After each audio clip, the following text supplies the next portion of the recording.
दाइ के हो यहाँ त यार के भयो यार हस्पिटल भाइ नचो फिङ्गरप्रिन्ट लाग्छ होइन त यार मानवता भन्ने कुरा हुन्छ नि ए भाइ हस्पिटल लगौँ पुलिस पुलिस बोलाउनु पर्छ होइन हस्पिटल त लानु पर्यो नि त मान्छे मर्न आँटेको छ दाइ गर्नुपर्छ पहिले दाइ यार मानवता भन्ने कुरा नि हुन्छ हस्पिटल मरेको मान्छे मान्छेले serious भइरहेको छ। नछौ मर्न आँटेको छ लाग्छ फिङ्गरप्रिन्ट लाग्छ फिङ्गरप्रिन्ट त हो नि त मान्छे मर्न आँटेको ए छ भाइ नछौ न भनेको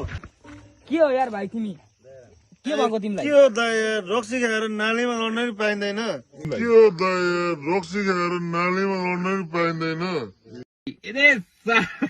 ए हाम्रै भाइ पो रहेछ त मानवता हराउनुको कारणै यस्तो जडियाहरू भएपछि त कहाँबाट मान्छेले त्यतिकै पनि मानवता हट्छ भाइ खाएर हाम्रै भाइ सुत्न हो पाइयो नि यार कौन है ये लोग कहाँ से आते हैं ये? पाइयो मेरो अधिकार होइन म त मानवता हेरेर मान्छे बिरामी छ भनेर चाहिँ झन् हस्पिटल लगौँ के भयो भनेर यस्तो कस्तो बेहोरा होइन दाइ होइन यसलाई त पुलिस नै